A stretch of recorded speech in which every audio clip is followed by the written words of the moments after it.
वो बेच रहे हैं भारत को, वो बेच रहे हैं भारत को।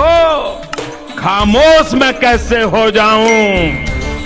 मैंने कसम उठाई है, मैंने कसम उठाई है, मैं देश नहीं बिकने दूंगा। सौगंध मुझे इस मिट्टी की, मैं देश नहीं मिटने दूंगा, मैं देश नहीं मिटने दूंगा, मैं देश नहीं झुकने दूंगा।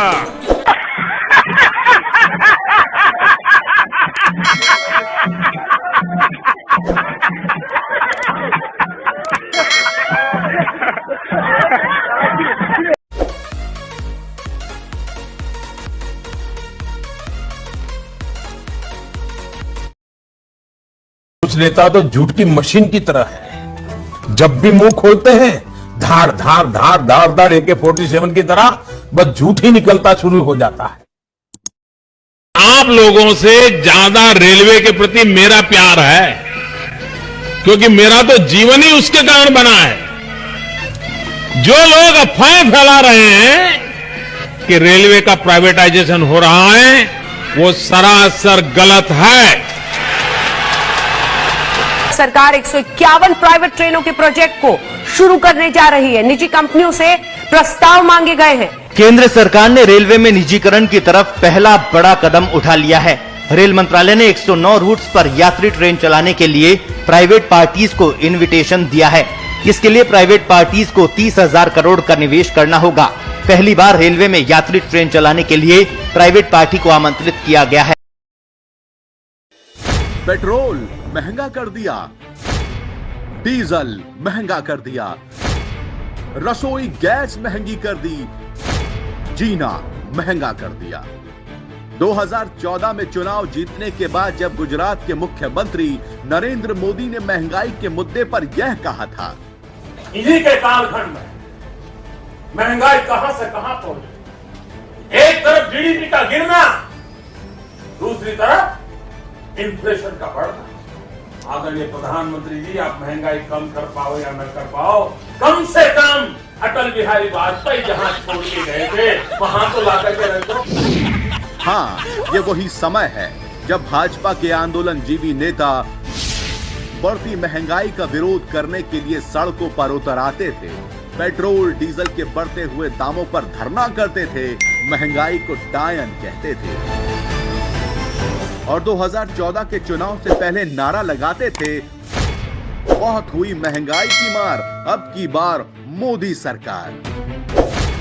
एकदम इन्होंने वक्त बदल दिया, जज्बात बदल दिए, जिंदगी बदल दी। आइए आपको मोदी सरकार के शासन में कुछ रोजाना बढ़ती चीजों के दाम गिनाएं। पेट्रोल 100 रुपए प्रति लीटर, डीजल 90 रुपए प्रति लीटर, LPG गैस का सिलेंडर 800 रुपए। कल जिस महंगाई को भाजपा वाले डायन कहते थे, आज उसको राष्ट्र निर्माण कहते हैं। और अगर अब कोई भी इसके खिलाफ आवाज उठाता है तो उसे देशद्रोही करार देकर जेल में डाल देते हैं। देश की अर्थव्यवस्था की आज भाजपा ने ऐसी दुर्दशा कर दी है कि युवा के पास नौकरी नहीं है, व्यापारी के पास धंधा नहीं है, दुकानदार के पास ग्राहक नहीं। इस बढ़ती महंगाई और बेरोजगारी को देखते हुए मोदी सरकार से कुछ सवाल पूछना तो बनता है। क्या इसे अच्छे दिन कहते हैं? क्या इसको ही विकास कहते हैं? क्या इन्हीं अच्छे दिनों का वादा आपने किया था? महात्मा गांधी और बाबा अंबेडकर ने कहा था, एक अच्छी सशक्त सरकार वो होती है जिसके राज्य में सबसे ज्यादा फायदा उसकी जनता को पहुंचे। ये समाजवाद है और मोदी जी, हम भगवान से ही दुआ मनाते हैं कि जबले सूरज चांद रहेगा मोदी तेरा।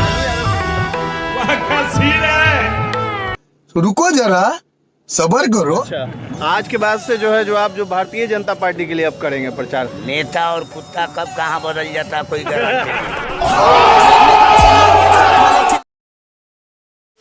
मोदी जी कहते हैं कि हम चाय बेच के आए हैं, आश्चर्य तो है। मोदी जी कब चाय बेचे और किसने देखा है चाय बेचते हुए? मुझे जरूर आश्चर्य है, आपकी बात से मैं सहमत हूँ। आज मोदी जी कहाँ से दूध ले आएंगे? जब लालू यादव दूध बंद कर देगा तो क्या मोदी जी अपने दूध से चाय बनाएंगे?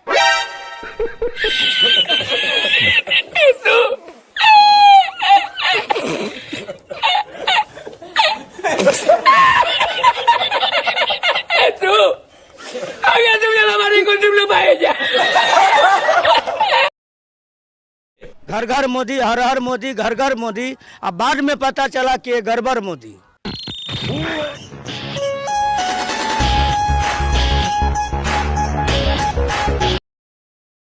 ट्रेन चलाने के लिए प्राइवेट पार्टीज को इनविटेशन दिया है।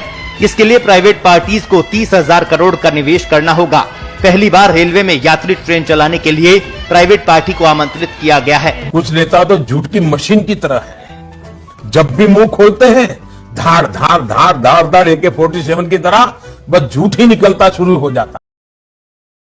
आजादी के बाद से 2014 तक 67 साल में 65 एयरपोर्ट थे, 65, यानी कि एवरेज एक साल में एक हवाई अड्डा। बीते 4 वर्षों में एक साल में 9 एयरपोर्ट उड़ान के लिए तैयार। मोदी जी की सरकार में पिछले 4 साल में सिर्फ 4 नए एयरपोर्ट बने हैं। और ये बात हम हवाई ढंग से नहीं कह रहे हैं, खुद मोदी जी की सरकार की जो रिपोर्टें हैं उनके हवाले से कह रहे हैं। कुछ नेता तो झूठ की मशीन की तरह है, जब भी मुंह खोलते हैं धार धार धार धार धार AK-47 की तरह बस झूठ ही निकलता शुरू हो जाता। ओ भाई, मारो मुझे, मारो मारो मुझे, मारो मारो। नहीं, ये मजाक हो रहा है। एक सेकंड यार, मजाक हो रहा है। कुछ नेता तो झूठ की मशीन की तरह है, जब भी मुंह खोलते हैं धार धार धार धार धार AK-47 की तरह बस झूठ ही निकलता शुरू हो जाता है। न वहां कोई हमारी सीमा में घुस आया है, न ही कोई घुसा हुआ है, न ही हमारी कोई पोस्ट किसी दूसरे के कब्जे में है। इस वक्त की बड़ी खबर का रुख करेंगे। LAC के पास गलवान घाटी में झड़प वाली जगह से चीनी सेना 1 किलोमीटर पीछे हट गई है। दोनों सेना बातचीत के बाद नई पोजीशन में आ गई है। बफर जोन बनाने पर सहमति हुई है। ये तय हुआ है कि इसका उल्लंघन दोनों पक्ष नहीं करेंगे। और बड़ी खबर इस वक्त आ रही है कि LAC पर झड़प वाली जगह से चीनी सेना पीछे हटी है, करीब 1 किलोमीटर। खत्म, bye bye, tata, goodbye, गया।